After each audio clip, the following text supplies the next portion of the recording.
Good morning, everyone.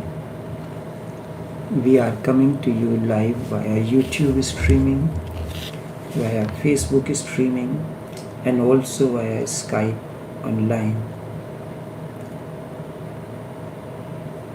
Going within meditation, the experience of the inner. It is a trying time. The outside forces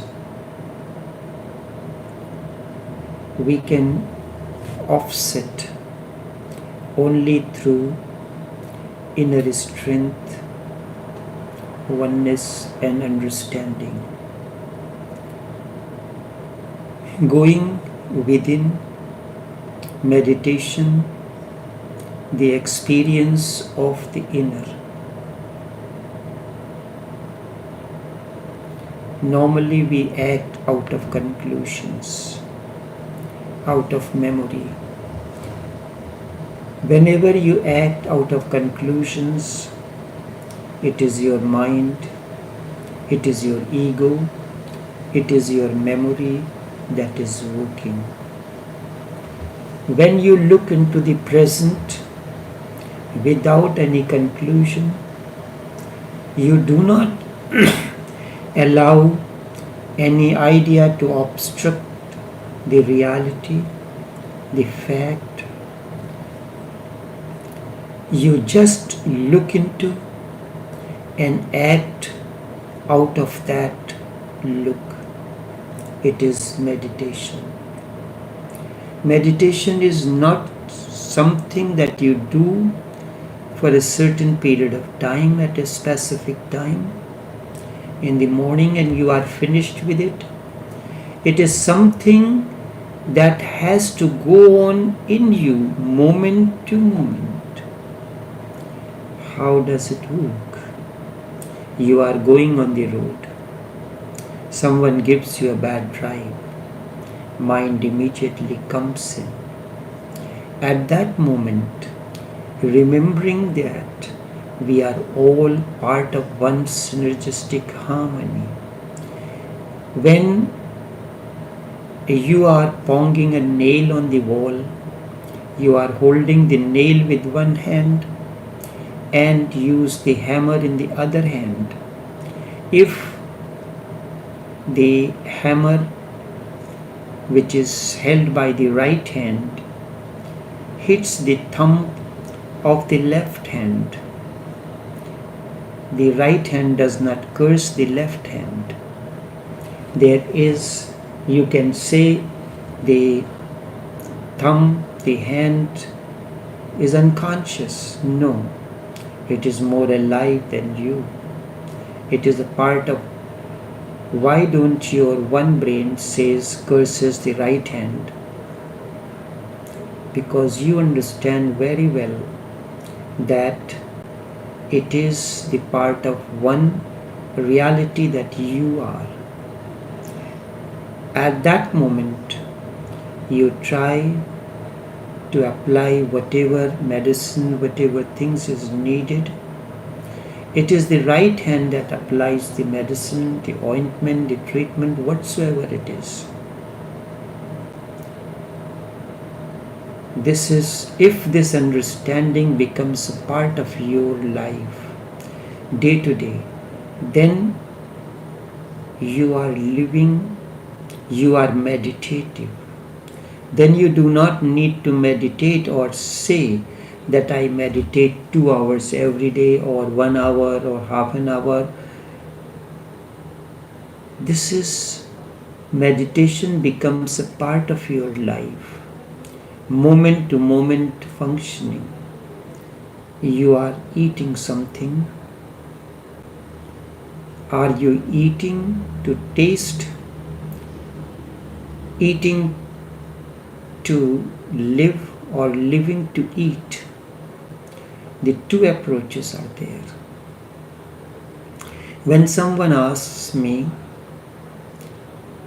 did you eat? Yes, I ate. How it tasted? I do not know. When I am eating is a different process. Eating, I am eating to provide nourishment to the body. And as compared to that, tasting is an analytical process. When there is a master chef competition, the judge analyzes your food that you have presented by tasting it and analyzing it. When you have cooked food, for me it is out of love. Your dish may not be perfect, but your love is there. That is what is more important to me. So I eat, but I do not taste. If you tell someone, how is that possible? You ate and you did not taste. This is the meditative understanding. Tasting is an analytical process. Eating is maybe you are eating for nourishment of the body.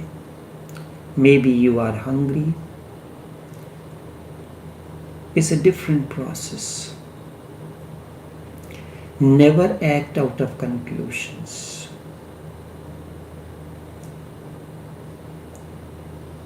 Or your conditionings.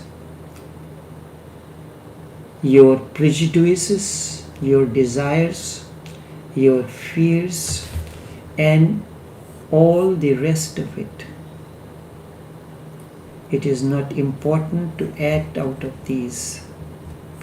But this is what we do on a day-to-day basis.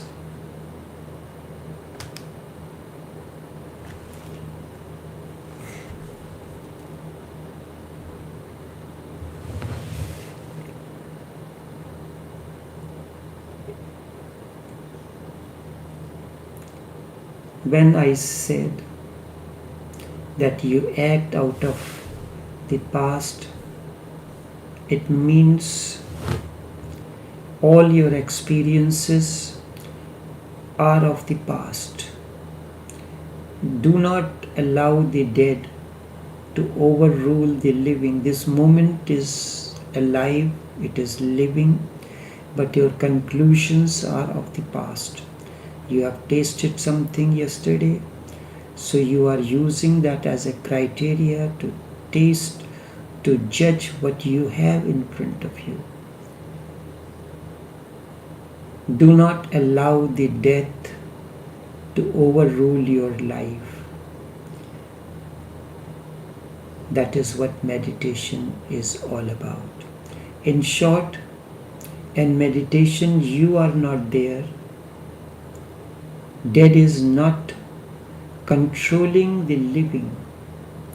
Meditation, therefore, is a kind of experience which gives you a totally different quality to live your life now and here.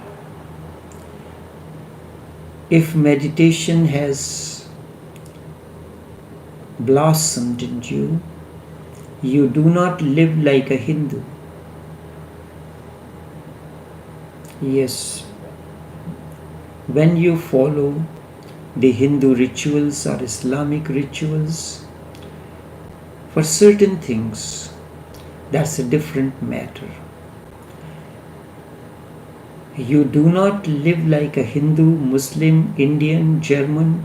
You simply live as consciousness. When you live in the moment, there is nothing interfering. Attention is total. There is no disturbance. There is no distraction coming from the past and the future. When the attention is total, only then the act becomes total. It leaves no residue. It goes on freeing you. It never creates barriers, cages, or prisons for you. And this is the ultimate goal of Buddha. That is what is called nirvana. Nirvana means freedom, absolute, unobstructed. You become just an open sky. There is no border to it. It is infinite. It is simply there.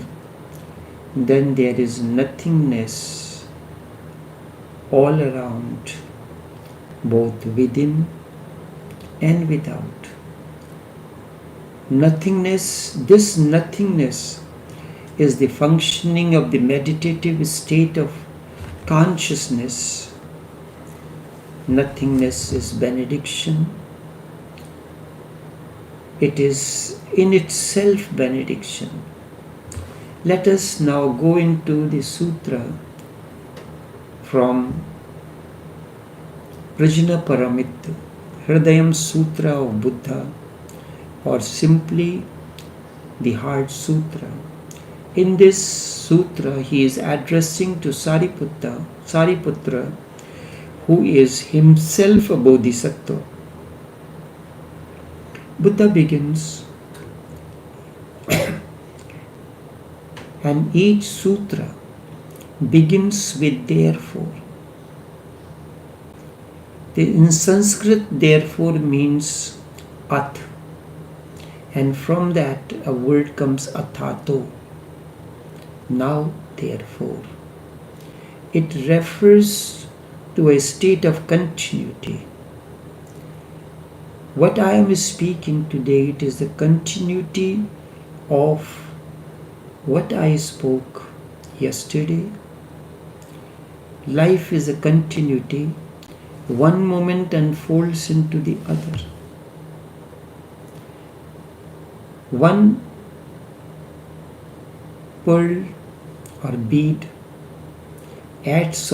goes on adding to the existing one, and then the whole chain is in front of you. So this word, therefore, athato, atha. The athato bhakti vyakhya sama. That is Narad Bhakti Sutra. Now, therefore, I speak to you on bhakti. Similarly, the other scriptures. Therefore, O Sariputra, it is because of his non-attainmentness that a bodhisattva,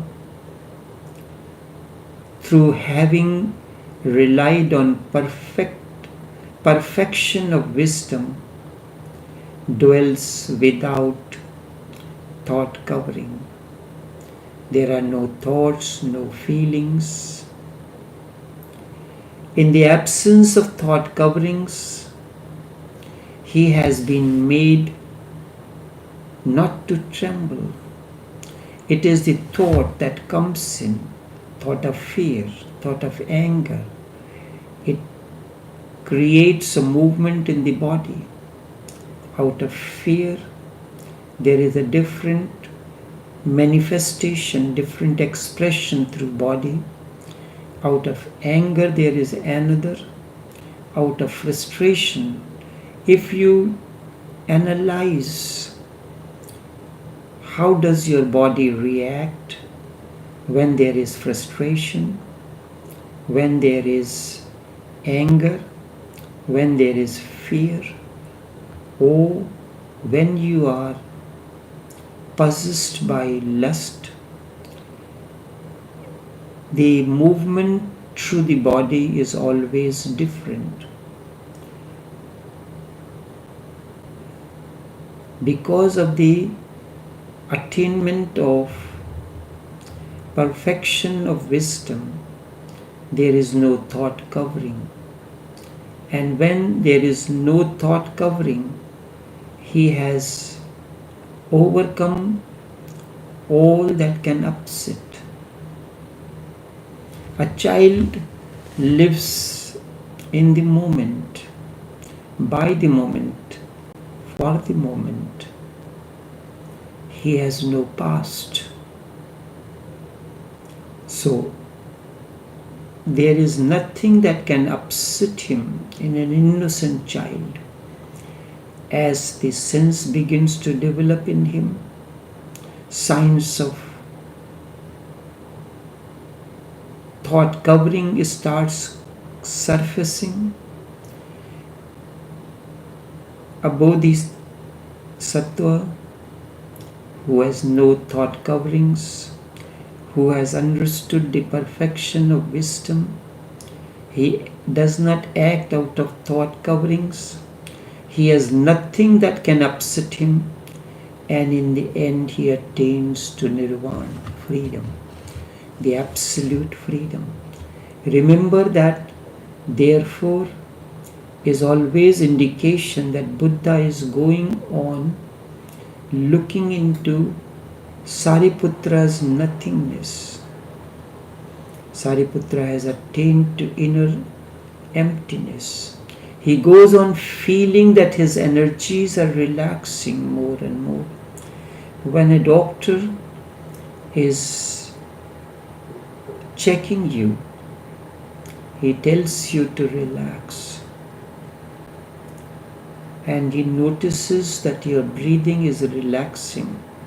He keeps on repeating the word relax, relax. A master keeps on looking into while he is talking. His talk is not important. Through what does the talk do? It begins to make you relaxed more and more. Then the energy begins to work. You get insights. That is why when you come in the company of the Master, you get insights into life and living. So Buddha is looking into Sariputra's nothingness, and he goes on feeling the energies that are relaxing more and more. When you listen to any talks of taoshobuddha or Osho or Raman, you will find as you are listening to it, you are getting more and more relaxed. Sometimes some people do not listen, they find that these put them into sleep. Because you have not experienced that state of relaxation. Relaxation to you is connected with sleep. The moment you are relaxed, you fall into unconsciousness. But to be relaxed and conscious is the essence of meditation. You are so relaxed, but you are conscious, you are not sleepy. Most of the time when people come to the meditation, there is, so what it is done, the lights are dimmed, a soft music plays on. Maybe if the weather is hot, air conditioner is on. If weather is cold, then a heater is on. So the temperature inside becomes very comfortable. It first relaxes you and then puts you into sleep, and this is what we after that you feel more refreshed and relaxed, and you call this meditation. This is what transcendental meditation is all about, giving a high name. Have you seen how does mother puts a restless child into sleep?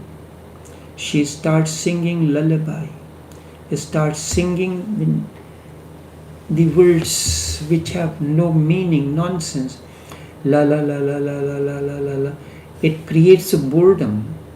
And in that boredom, the child falls into sleep. When you are repeating the same thing over and over again, continuously, it creates a boredom. And mind, the moment it finds boredom, it falls into unconsciousness, asleep. Meditation is awakening in that moment, not falling into sleep. So that's why it is a totally a different thing. And it does happen when you have a sound sleep. You had a good sleep, and when you wake up in the morning, you are refreshed. Your energies are more. And it has been pronounced that transcendental meditation brings more efficiency, and people in the West, they are more concerned with efficiency. They are relaxed, they are efficient, but it is far from meditation. Buddha is looking into the emptiness. There is no thought covering. No thoughts are arising in him. The inner sky is empty. And at that moment, his energies are relaxing.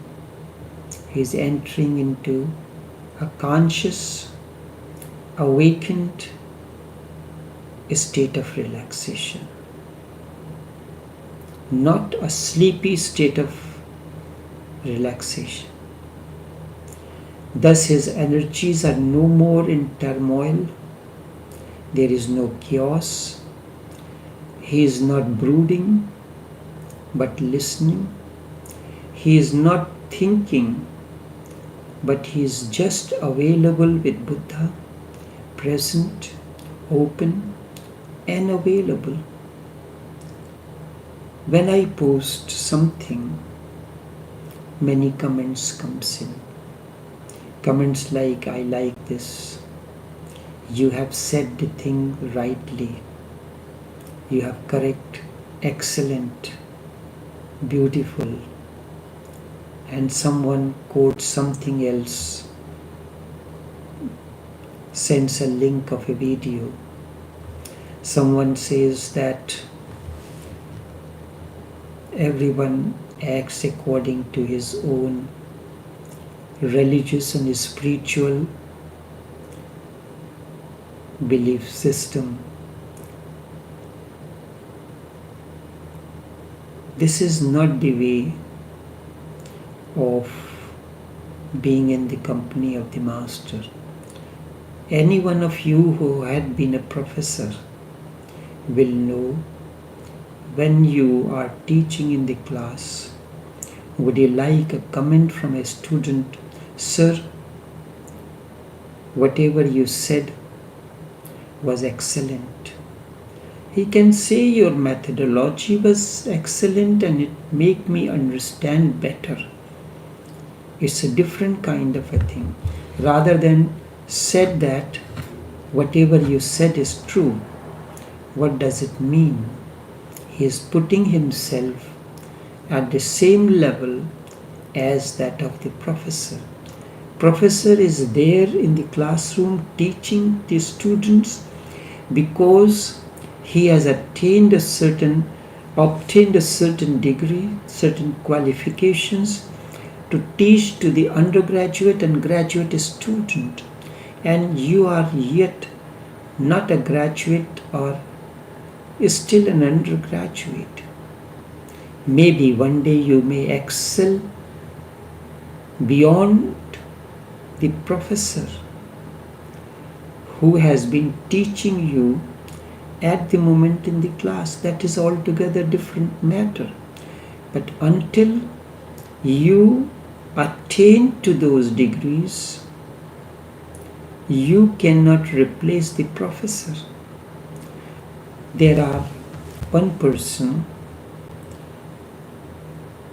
whenever a post is posted or she reads the post, all she says namaste. When you are in the company of the master and master's session is over, all you can do, the best way is to bow down to him in gratitude. The moment you bow down to him, you have expressed something which words cannot do. Words expresses your ego. You are acting out of ego that I also know this. Then why are you reading this? Why are you reading the post?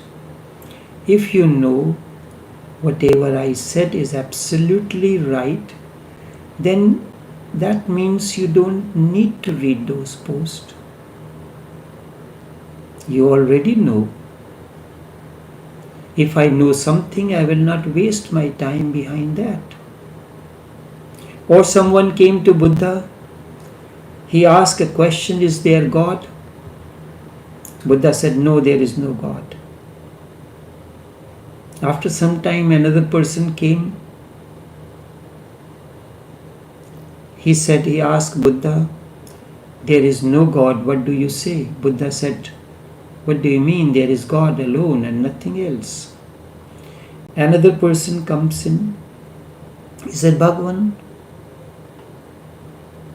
Bhante, I do not know if God is or not, but you are the one who know about it. Please let me know. Buddha said, sit down. He sat down. And after he finished, the session finished, he bowed down to Buddha. He touched his feet out of gratitude. And without saying a single word, he left. He was infused with Buddhaness. Anand asked, what is this? 3 people asked the same question and you gave them different answers. Buddha said, Anand, these questions are not yours. But Anand had the liberty to ask the questions, and we are thankful to Anand that he asked the questions which are beneficial to us now and will continue to benefit humanity till eternity lasts. Buddha said the first one he came, he was a believer in God. And he wanted my confirmation that Buddha also says that there is God. He was acting out of memory, out of ego. So I have to break it. And this I did by saying there is no God at all. The second one was atheist. He was not non-believer in God. And I never spoke anywhere about God. So he wanted my confirmation. He was acting out of his prejudice also. So I had to tell him, who told you there is no God?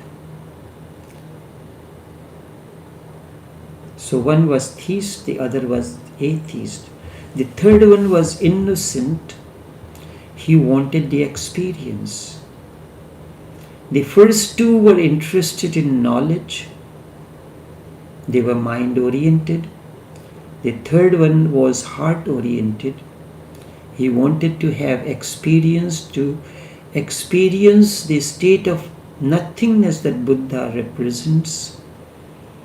And that is a totally different approach.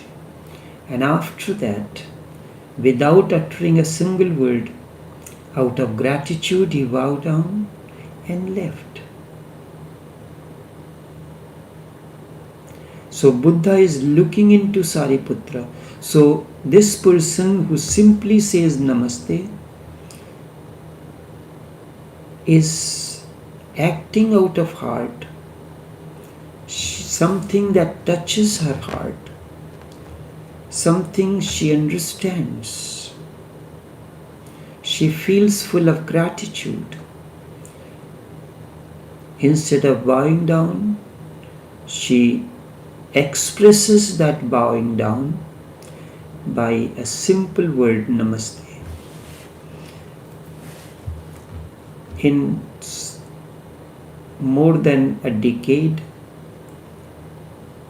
couple decades, she has never commented on the post except namaste. And now and then she will call me and say, I just wanted to hear your voice. Listen to the words. I just wanted to hear your words. Yesterday she called. She said, I just want to hear your words.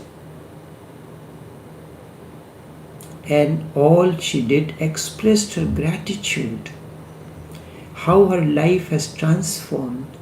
No desire for attaining this nirvana, moksha, nothing. All expression of gratitude that in your company my life has transformed.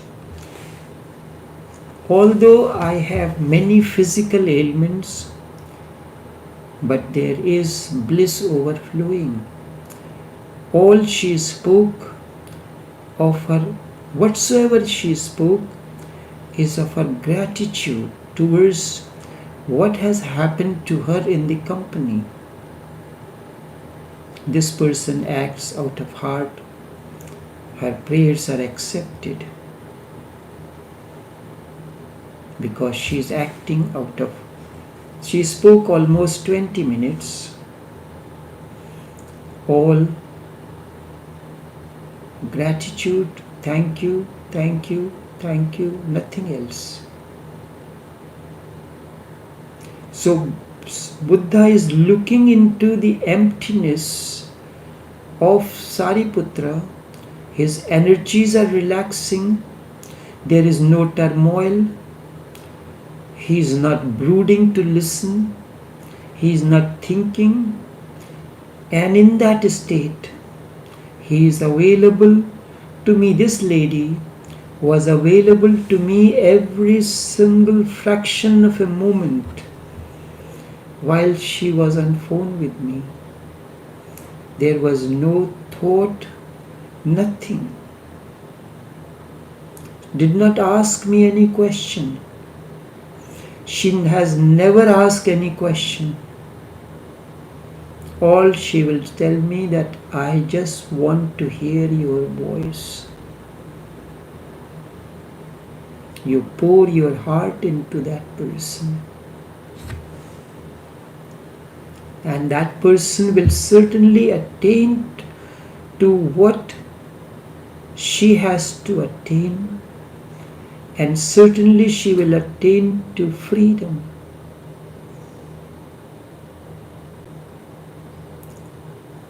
I had told her, I said, something about death, that you are in that state, even death cannot trouble you. It can come any moment. You don't need to worry about it, and you are not worried about it. Such a person, no fear of death. So Sariputra is available, and this word therefore indicates that unfoldment of Sariputra's being. Buddha's is seeing more and more petals are opening in Sariputra. This is what exactly has happened between this communion. As she was there on phone, I could see the petals are opening more and more in that person. And as the petals are opening, he can take another step.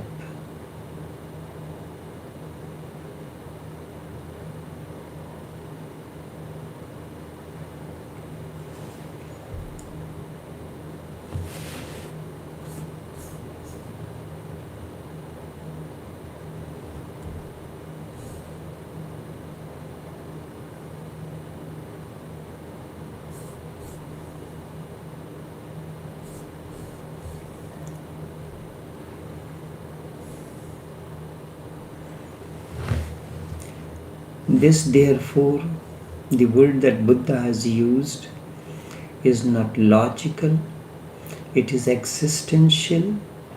Looking into Buddha, Sariputra is unfolding, and looking into Sariputra, Buddha is ready to take him a little further towards the beyond. Each statement is going deeper and deeper, or higher and higher. Therefore, O Sariputra, it is because of his non-attainment that a bodhisattva, through having relied upon the perfection of the wisdom, dwells without thought coverings. Each word has to be meditated upon, not concentrated. Mind you, meditated upon, listened to, looked into, not contemplated, not thought about. These things are higher than thoughts, bigger than thought. Thought is silly in these realms. It is because of his non-attainmentness. Meditation cannot be attained because there is no motive behind meditation. When you attain something, you attain through a motive. When you attain something, you always have to work for the future and plan for the future. You cannot attain anything right now except meditation. Let me repeat it emphatically. You cannot attain anything right now. You want to earn money, you have to plan, and that you can attain in future. You have to attain respect. You cannot attain now. You will gain respect sometimes in future. But meditation is something that you can attain to now and here.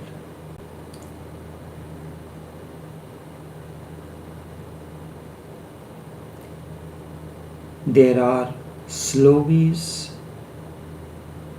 You may become a businessman. There are faster ways. You can become a politician.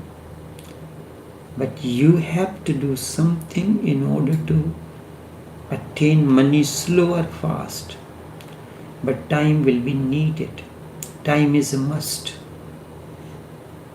Without time, you cannot earn money.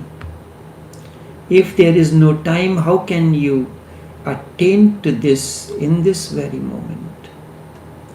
Even if you want to rob the neighbor, if you want to pick the pocket of the person who is sitting by your side, even that takes time. Time is a must. If you want to become famous, again time is needed. If you want to become politically powerful, time is needed. Only meditation can be attained now and here, this very moment, instantaneously, because meditation is your nature. Meditation is your nature, It is already there, but you have not claimed it. That is right. But it remains there, unclaimed. You can claim it right now. Not even a single moment will be lost in attaining to meditation. Only this much for this morning. Until we meet again, take care and do have a pleasant day.